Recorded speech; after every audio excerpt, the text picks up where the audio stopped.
Olá a todos, estamos iniciando mais um vídeo aqui na nossa série A Bíblia ao longo do ano no canal da Igreja Luterana de Interlagos.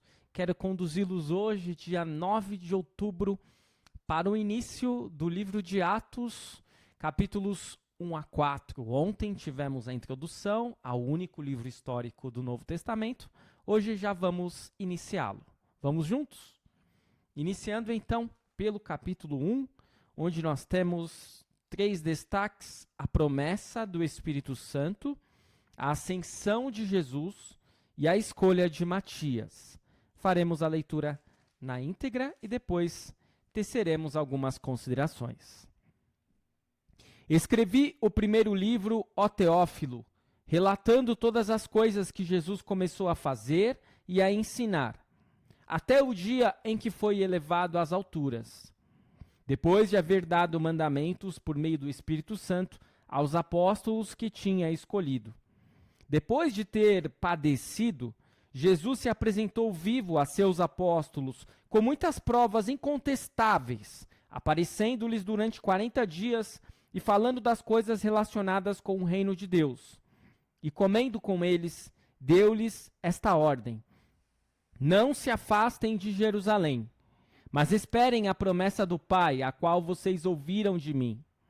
Porque João, na verdade, batizou com água, mas vocês serão batizados com o Espírito Santo dentro de poucos dias. Então os que estavam reunidos com Jesus lhe perguntaram: será este o tempo em que o Senhor irá restaurar o reino a Israel? Jesus respondeu: não cabe a vocês conhecer tempos ou épocas que o Pai fixou pela sua própria autoridade.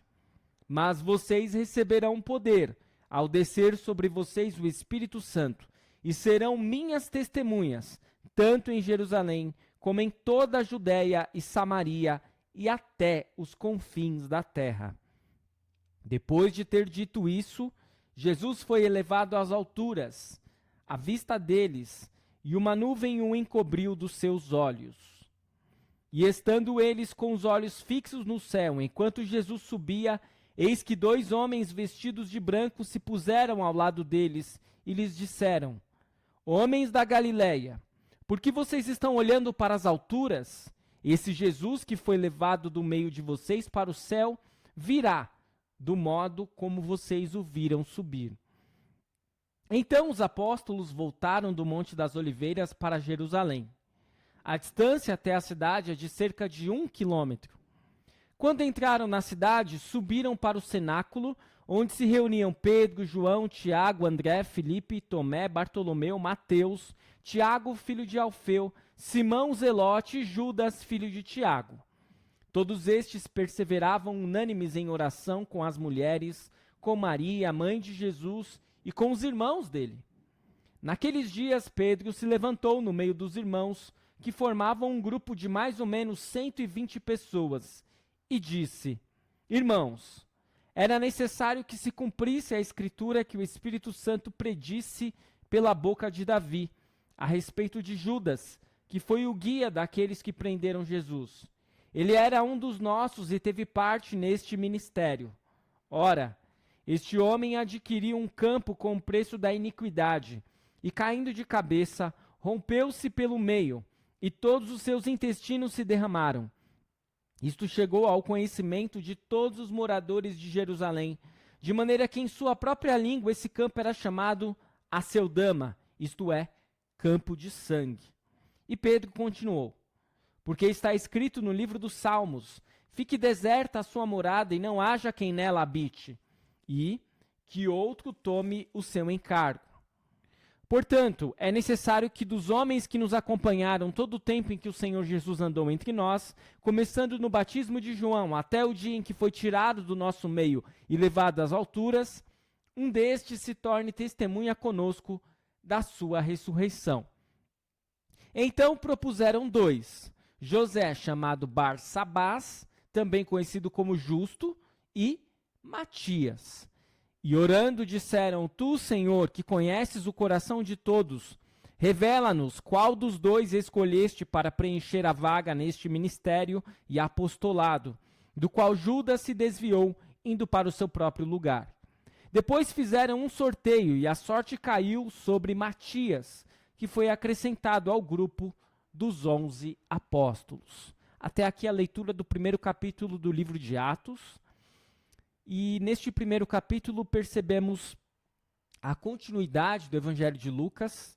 Nós temos diante de nós Jesus prometendo o Espírito Santo, algo que viria a ocorrer na sequência deste relato do capítulo 1. E Jesus sobe aos céus.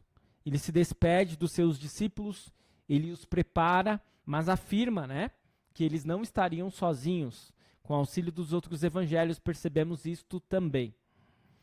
Claro que os discípulos possivelmente tenham ficado tristes, tenham ficado preocupados, o que vai acontecer conosco agora, que nós não temos a Cristo diante de nós, face a face. Mas Jesus havia prometido a eles: eis que estarei convosco todos os dias até o final dos tempos. E Jesus havia prometido que enviaria o Espírito Santo. Os anjos falam para os discípulos: parem de olhar para cima. Assim como vocês viram ele subir, vocês verão ele descer publicamente, visivelmente. Portanto, o que resta aos apóstolos? Resta continuar o trabalho. Se Judas não está mais entre eles, é necessário substituí-lo. Por isso, eles resolvem fazer esta substituição, orando a Deus, pedindo o auxílio de Deus, e a sorte, ela acaba sendo feita, demonstrando que Matias seria o substituto. Vamos ao capítulo 2?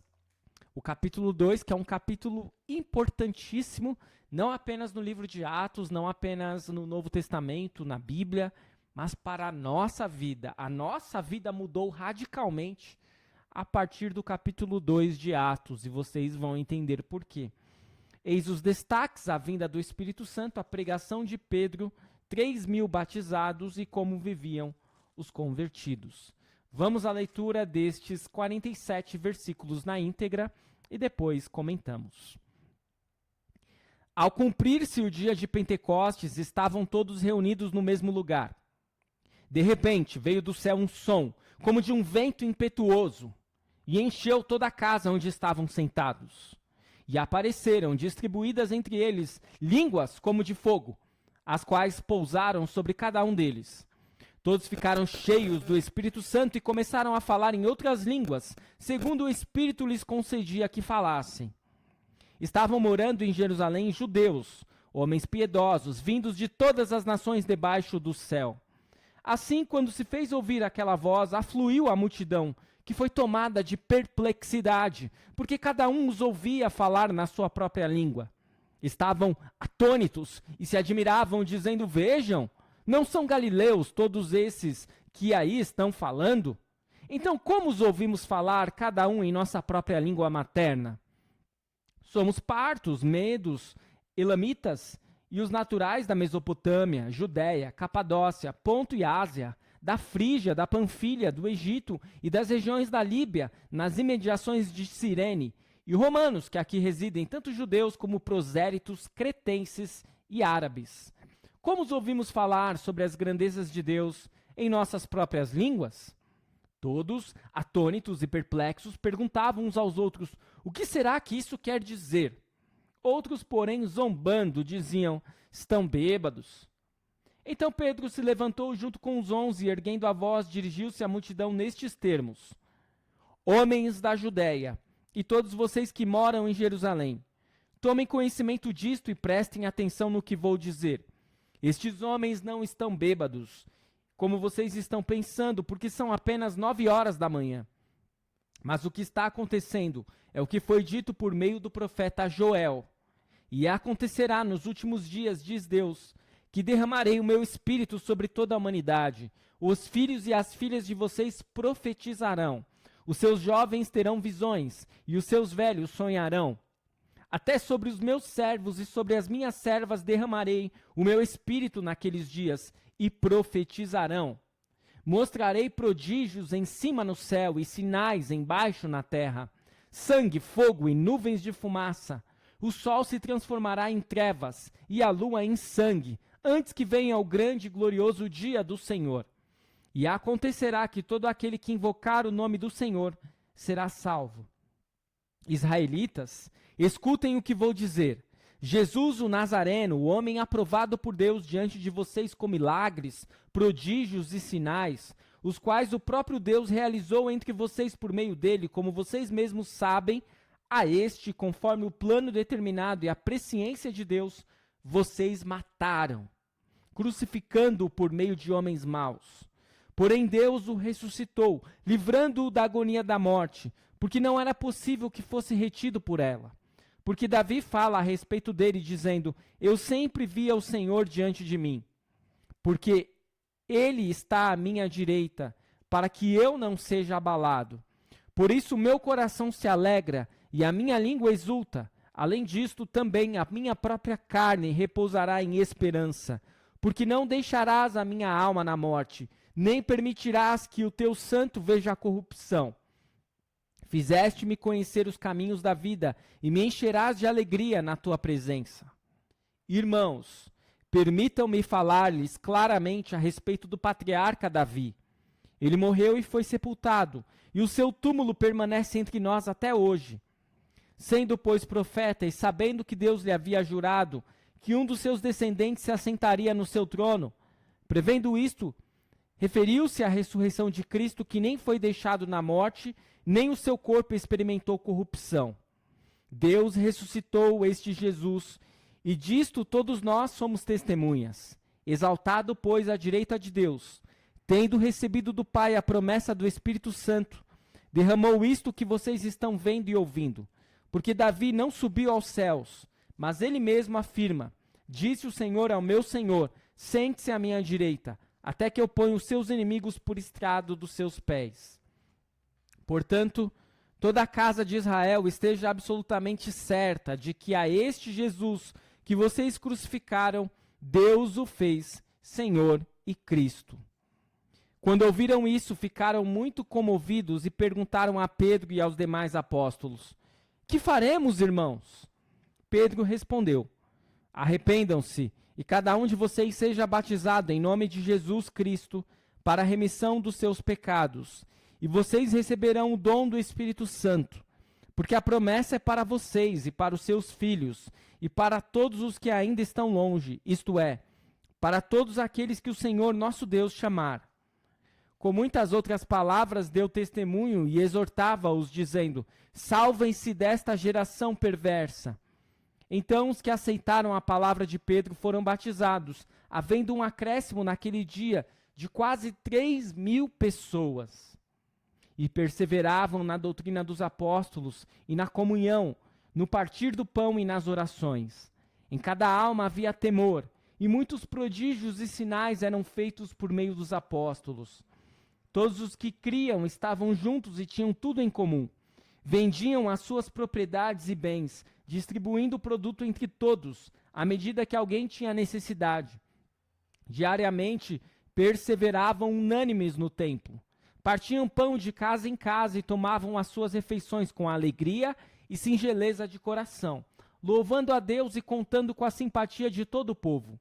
Enquanto isso, o Senhor lhes acrescentava dia a dia os que iam sendo salvos. Até aqui a leitura do capítulo 2 do livro de Atos, um capítulo extremamente importante, fundamental, um capítulo que mostra a descida do Espírito Santo, o cumprimento das profecias de Joel, o cumprimento daquilo que Jesus havia prometido. E assim nós percebemos que ao longo do Antigo Testamento o Espírito Santo estava presente, mas ele normalmente estava presente em homens muito próprios que foram escolhidos por Deus: Moisés, Davi, Elias, Jeremias, Isaías e assim por diante. Mas Joel havia prometido que o Espírito Santo desceria sobre velhos e jovens, sobre homens e mulheres, sobre ricos e pobres. E é exatamente isso que acontece no dia de Pentecostes. Pessoas de todas as partes que falavam uma única língua começaram a entender pessoas que só falavam uma língua e passaram a falar várias línguas.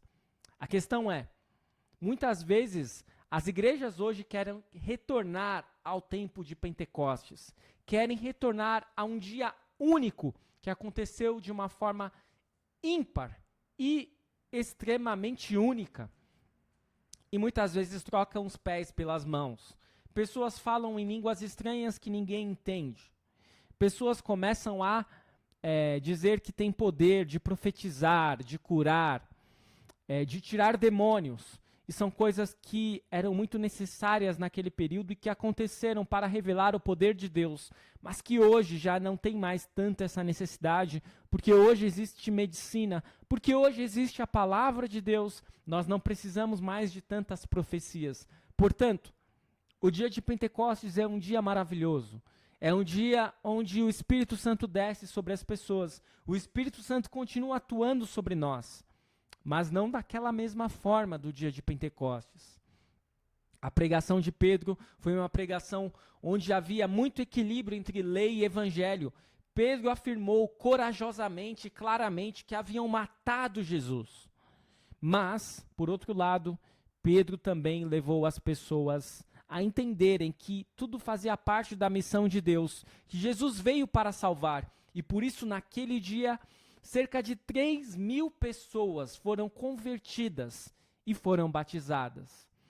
E por último, ao final deste capítulo, nós vemos como os cristãos, os primeiros cristãos viviam, repartindo tudo o que tinham, partindo o pão, visitando-se de casa em casa, e os cultos eram realizados inicialmente nos lares.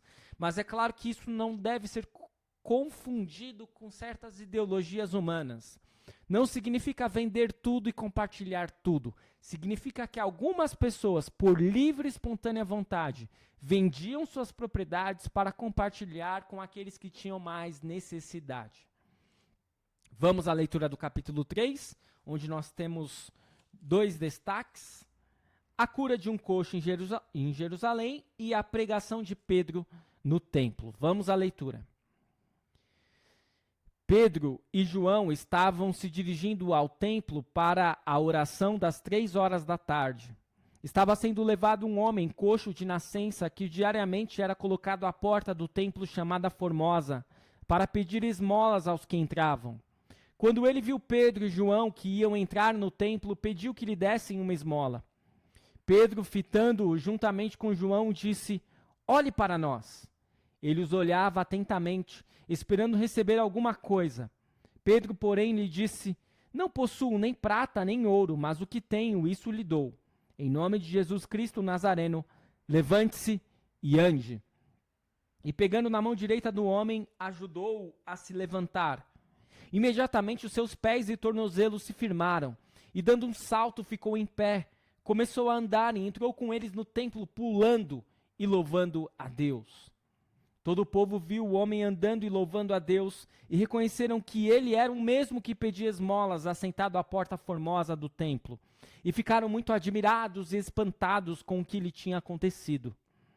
Enquanto aquele homem ainda se mantinha ao lado de Pedro e João, todo o povo perplexo correu para junto deles no pórtico chamado de Salomão. Quando Pedro viu isso, dirigiu-se ao povo, dizendo: "Israelitas, por que vocês estão admirados com isto? Ou por que estão com os olhos fixos em nós, como se pelo nosso próprio poder ou piedade tivéssemos feito este homem andar? O Deus de Abraão, o Deus de Isaque, o Deus de Jacó, o Deus dos nossos pais glorificou o seu servo Jesus, a quem vocês traíram e negaram diante de Pilatos, quando este já havia decidido soltá-lo. Vocês negaram o santo e o justo e pediram que fosse solto um assassino. Vocês mataram o autor da vida, a quem Deus ressuscitou dentre os mortos, do que nós somos testemunhas. Pela fé no nome de Jesus, é que esse mesmo nome fortaleceu a este homem que vocês estão vendo e bem conhecem. Sim, a fé que vem por meio de Jesus deu a este homem saúde perfeita na presença de todos vocês. E agora, irmãos, eu sei que vocês fizeram isso por ignorância, como também as suas autoridades o fizeram. Mas Deus assim cumpriu o que tinha anunciado anteriormente pela boca de todos os profetas, que o seu Cristo havia de padecer.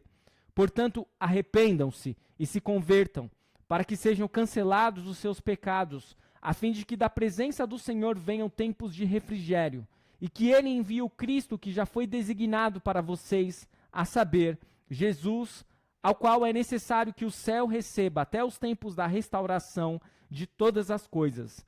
de que Deus falou por boca dos seus santos profetas desde a antiguidade. Porque Moisés disse: o Senhor Deus fará com que do meio dos irmãos de vocês se levante um profeta semelhante a mim. A esses vocês ouvirão em tudo o que ele lhes disser. Quem não der ouvidos a esse profeta será exterminado do meio do povo. E todos os profetas, a começar com Samuel, assim como todos os que falaram depois dele, também anunciaram estes dias. Vocês são os filhos dos profetas e da aliança que Deus estabeleceu com os pais de vocês, dizendo a Abraão: na sua descendência serão abençoadas todas as nações da terra. Tendo Deus ressuscitado o seu servo, enviou-o primeiramente a vocês para abençoá-los, no sentido de que cada um abandone as suas maldades. Até aqui a leitura do capítulo 3. Neste capítulo 3, então, nós vemos a continuidade do ministério de Jesus no ministério dos apóstolos. Pedro prega, Pedro também efetua curas. E ele faz questão de demonstrar que eles não deveriam ficar admirados como se Pedro, João e os outros apóstolos tivessem um poder diferente das pessoas ali. O que Pedro vai ressaltar é que aquele homem foi curado pelo mesmo Deus que eles acreditavam. Aquele homem foi curado por intermédio do mesmo poder que eles haviam testemunhado nas curas e milagres de Jesus. Perceba que inicialmente os discípulos serão testemunhas para aqueles que estão em Jerusalém, para os judeus. Por isso que na pregação de Pedro, ele faz questão de falar que é o Deus de Abraão, o Deus de Isaac, o Deus de Jacó, o mesmo Deus dos patriarcas, o mesmo Deus de Davi, este mesmo Deus que ressuscitou Jesus. Se vocês não acreditavam antes, creiam agora e vocês serão perdoados. É esta a pregação de Pedro. Vamos à leitura do capítulo 4, onde nós temos 3 destaques: Pedro e João diante do Sinédrio, a igreja em oração, a comunidade cristã e ainda um quarto destaque, a oferta de Barnabé. Vamos à leitura dos 37 versículos. Enquanto Pedro e João ainda falavam ao povo, chegaram os sacerdotes, o capitão do templo e os saduceus, ressentidos, porque os apóstolos estavam ensinando o povo e anunciando em Jesus a ressurreição dentre os mortos. Prenderam Pedro e João e os recolheram ao cárcere até o dia seguinte, pois já era tarde. Porém, muitos dos que ouviram a palavra creram, subindo o número desses homens a quase 5.000. No dia seguinte, as autoridades, os anciãos e os escribas se reuniram em Jerusalém, com o sumo sacerdote Anás, com Caifás, João, Alexandre e todos os que eram da linhagem do sumo sacerdote. E colocando os apóstolos diante deles, perguntaram: com que poder, ou em nome de quem vocês fizeram isso? Então Pedro, cheio do Espírito Santo, lhes disse: autoridade do povo e anciãos, visto que hoje somos interrogados a propósito do benefício feito a um homem enfermo e do modo como ele foi curado, saibam os senhores todos e todo o povo de Israel que, em nome de Jesus Cristo Nazareno, a quem vocês crucificaram e a quem Deus ressuscitou dentre os mortos, sim, em seu nome, é que este está curado na presença de vocês. Este Jesus é a pedra que vocês, os construtores, rejeitaram, mas ele veio a ser a pedra angular. E não há salvação em nenhum outro, porque debaixo do céu não existe nenhum outro nome dado entre os homens, pelo qual importa que sejamos salvos.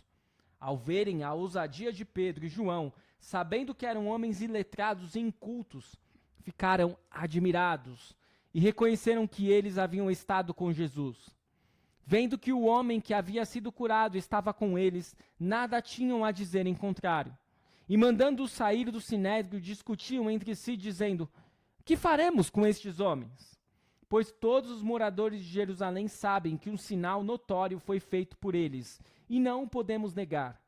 Mas para que não haja maior divulgação entre o povo, vamos ameaçá-los para não falarem mais neste nome a quem quer que seja.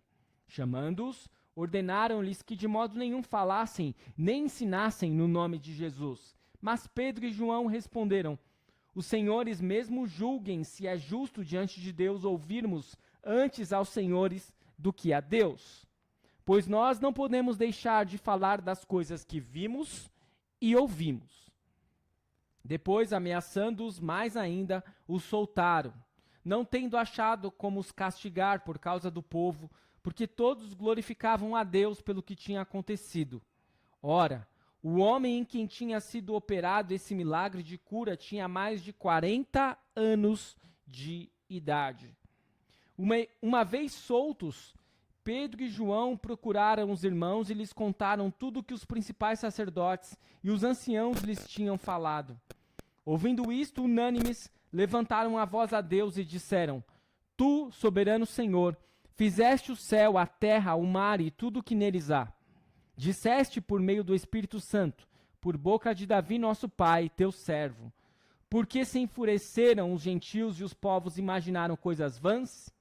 Os reis da terra se levantaram e as autoridades se juntaram contra o Senhor e contra o seu ungido. Porque de fato nesta cidade Herodes e Pôncio Pilatos, com gentios e gente de Israel, se juntaram contra o teu santo servo Jesus, a quem ungiste, para fazerem tudo o que a tua mão e o teu propósito predeterminaram. Agora, Senhor, olha para as ameaças deles e concede aos teus servos que anunciem a tua palavra com toda a ousadia. Enquanto estendes a tua mão para fazer curas, sinais e prodígios por meio do nome do teu santo servo Jesus. Tendo eles orado, tremeu o lugar onde estavam reunidos. Todos ficaram cheios do Espírito Santo e com ousadia anunciavam a palavra de Deus. Da multidão dos que creram, era um o coração e a alma. Ninguém considerava exclusivamente sua nenhuma das coisas que possuía. Tudo, porém, lhes era comum. Com grande poder os apóstolos davam testemunho da ressurreição do Senhor Jesus. E em todos eles havia abundante graça. Não havia nenhum necessitado entre eles, porque os que possuíam terras ou casas, vendendo-as, traziam os valores correspondentes e os depositavam aos pés dos apóstolos. Então se distribuía a cada um conforme a sua necessidade. Então José, a quem os apóstolos chamavam de Barnabé, que quer dizer filho da consolação, um levita natural de Chipre, vendeu um campo que possuía, trouxe o dinheiro e o depositou aos pés dos apóstolos. Até aqui a leitura do capítulo 4. E neste capítulo 4 nós poderíamos dizer que os sacerdotes, os mestres da lei, os escribas, os membros do sinédrio seguramente ficaram estarrecidos, não apenas perplexos, mas indignados e muito raivosos com Pedro, com João e os outros apóstolos. Imaginem que eles imaginavam que uma vez que Jesus havia sido morto na cruz, seus problemas tinham se acabado, né? Porque eles iriam continuar com a sua religiosidade hipócrita, as pessoas tinham perdido o Mestre Jesus, não havia mais concorrência. A questão é que Jesus ressuscitou no terceiro dia, e os apóstolos que haviam se escondido quando Jesus foi preso, dentre eles Pedro, que o negou, estavam ali, corajosos, pregando a fé em Cristo. E eles vão intimidar Pedro e os outros, dizendo: vocês precisam parar de falar o que vocês estão pregando a respeito de Jesus. E Pedro vai dizer: nananina, não. Nós não faremos isso, porque importa-nos obedecer a Deus e não aos homens. E então a igreja estará em oração desde então pelos apóstolos, por aqueles que estarão sendo perseguidos, e a comunidade vai se fechar e vai se unir cada vez mais. Não haverá pessoas necessitadas entre eles, porque os mais abastados irão vender propriedades e bens e irão ajudar aqueles que mais precisam de ajuda. Retomando os ensinamentos destes primeiros 4 capítulos do livro de Atos, podemos destacar o Espírito Santo. O Espírito Santo que é prometido no capítulo 1, o Espírito Santo que desce no capítulo 2, que dá poder, que dá as palavras certas a Pedro nos capítulos 2 e 3, onde ele prega, e a ousadia e a coragem também no capítulo 4, diante do Sinédrio. E por intermédio do Espírito Santo, grandes feitos são realizados, há curas, há milagres, e o grande milagre da fé. e seguramente que este livro será um livro de grande utilidade e de grande impacto na sua vida e na minha vida, se percebermos a atuação do Espírito Santo, não apenas no livro de Atos, não apenas na história dos apóstolos, mas na história de toda a igreja, na sua história e na minha história. Eu espero que este estudo tenha sido de proveito para você. Continue seguindo o nosso canal, continue seguindo o Projeto A Bíblia ao longo do ano e amanhã retornaremos com os capítulos 5 a 8 do livro de Atos. Fique na paz do Senhor. Até o nosso próximo vídeo.